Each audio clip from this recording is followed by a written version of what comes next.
Good morning बच्चों। देखिए, हमारी चर्चा चल रही थी सेकेंड ईयर में हिंदी साहित्य का जो रीतिकाल है, तो रीतिकाल क्या होता है, रीतिकाल की क्या समय सीमा है, रीतिकाल को कितने भागों में वर्गीकृत किया गया है, रीतिकाल के प्रमुख कवि कौन कौन से हैं, उनकी कौन कौन सी प्रमुख रचनाएं हैं और उन रचनाओं की क्या काव्यगत विशेषताएं हैं, इस पर हमारी चर्चा हो चुकी थी। रीतिकाल पर हम संक्षिप्त चर्चा कर चुके थे। अब हमारे सिलेबस पर हम आ जाते हैं। तो हमारे सिलेबस में जो प्रमुख कवि हैं, आपके सिलेबस में जो प्रमुख कवि हैं उनमें पहला केशवदास है, दूसरा बिहारी है और तीसरा घनानंद है। उसके अलावा दो और कवि हैं आपके सिलेबस में, जिनमें आपके सूर्यमल मिश्रण और भूषण हैं। आगे समझ, तो ये पांचों कवियों के माध्यम से आपको रीतिकाल को स्पष्ट करना होता है।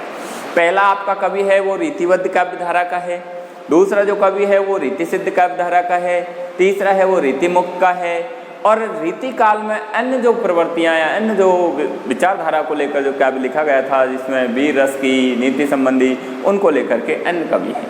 आगे समझ, अब पहला हमारे सिलेबस का जो कवि है वो है कवि केशवदास।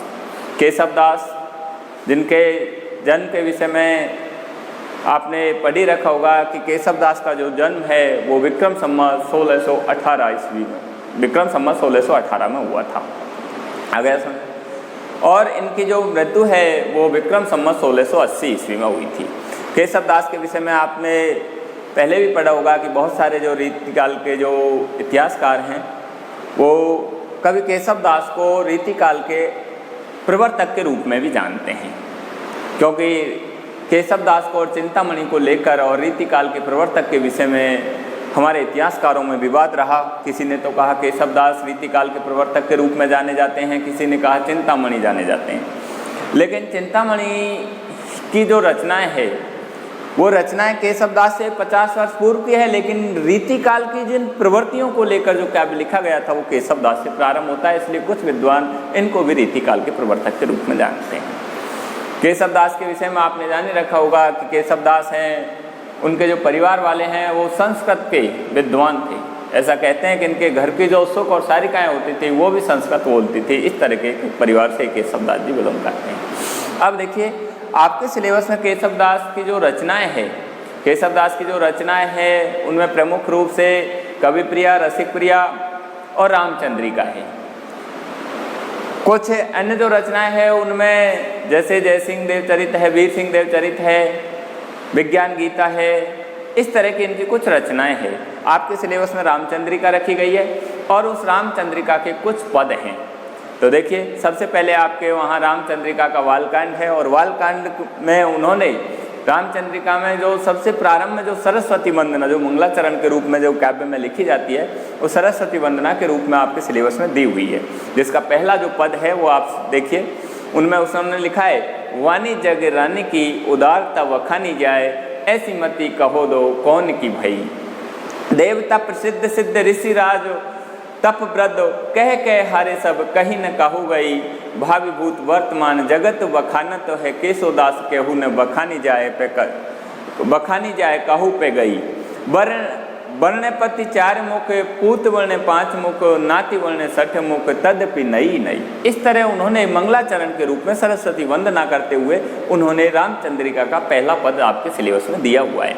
उसमें आपके देखिए व्याख्या आएगी, और व्याख्या के हिसाब से आप आपके पहला पद देख लीजिए, वाणी जग रानी की उदारता बखानी जाए। वो कह रहे हैं सरस्वती के प्रति इस तरह की वंदना के रूप में, इस तरह के भावना रखते हुए, और कह रहे हैं वो सरस्वती वंदना करते हुए कह रहे हैं, वाणी जग रानी की, जग रानी अर्थात संसार की रानी, संसार की रानी सरस्वती के लिए कहा है, वाणी जग रानी अर्थात वाणी की, संसार की इस तरह की रानी की उदारता बखानी जाए। उसकी उदारता को कौन बखान सकता है, अर्थात सरस्वती जो संसार की जो देवी है, संसार की जो रानी है, उसकी उस उदारता का वाणी के माध्यम से कौन बखान कर सकता है, अर्थात कोई भी नहीं कर सकता।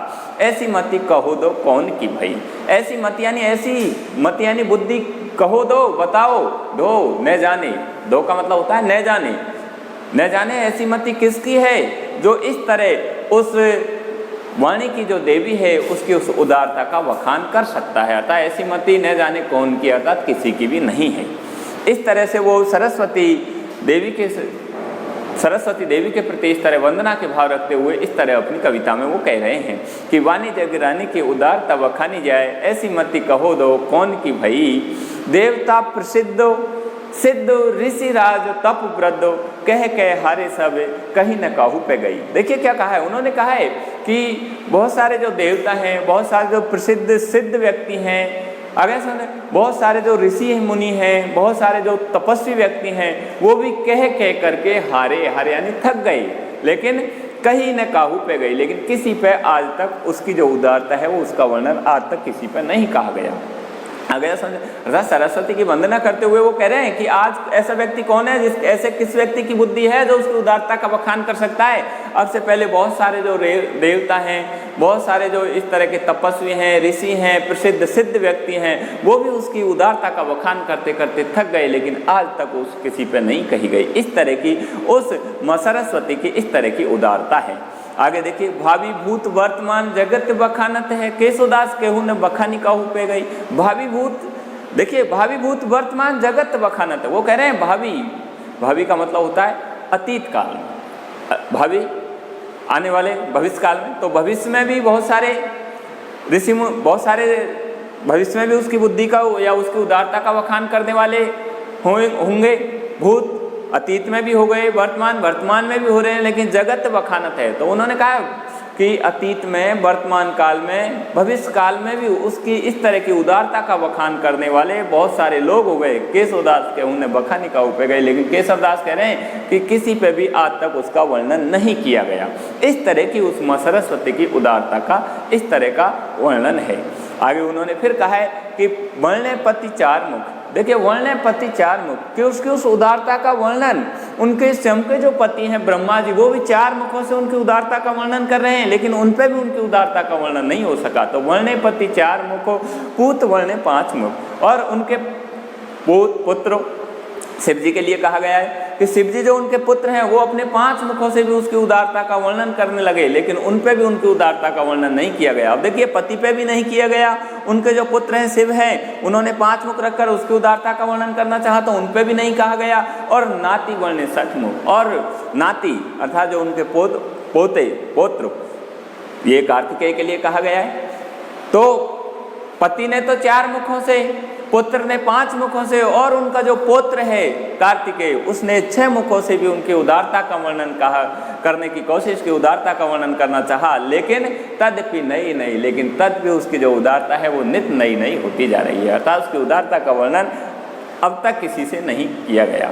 इस तरह की वो मां सरस्वती की उदारता है जो रोजाना नए रूप में प्रकट होती रहती है, और उसका वर्णन है वो न तो कोई भविष्य में कर सका, न कोई अतीत में कर सका, और न ही कोई वर्तमान में कर सका। इस तरह की उनकी उदारता है मां सरस्वती की। अब देखिए, इस वर्णन के माध्यम से, इस व्याख्या के माध्यम से कवि केशवदास ने हमारे साहित्य में जो परंपरा चल रही है, प्रारंभ में जो भी अपने इष्ट देवी देवता होते हैं उनके वंदना की जाती है, काव्य लिखने से पहले मंगलाचरण के रूप में उनकी वंदना की जाती है, तो उसी परंपरा का निर्वाह करते हुए और आचार्य केशवदास है, उन्होंने भी मां सरस्वती की वंदना अपने काव्य में की है। अब इस काव्य के माध्यम से उन्होंने उनका जो पति है उसको 4 मुखों के द्वारा, उनका जो पुत्र है शिव उसको 5 मुखों के द्वारा, और उनका जो पुत्र है कार्तिकेय उनको 6 मुखों के द्वारा अपनी उदारता का वर्णन करने की इस तरह की बात कही गई है। ये इस तरह यहाँ पर शिव जी को मां सरस्वती का पुत्र बताया गया है, कार्तिकेय को उनका पुत्र बताया गया है, तो ये लोक विरुद्ध है। अगर सर विद्या विरुद्ध या लोक विरुद्ध इस तरह का एक कथानक में दिया हुआ है। अगर सर अगली जो इनकी जो विशेषताएं हैं, जो भी पद है रीतिकाल के कवियों की जो भाषा है, वो मैं आपको पहले ही बता चुका कि रीतिकाल के जो कवि हैं उन्होंने अपने जो भी पद हैं उन्होंने ब्रज भाषा का प्रयोग किया है। ये इस तरह की इनके ये प्रथम पद की ये विशेषताएं हैं। धन्यवाद। इसके आगे चर्चा हम अगले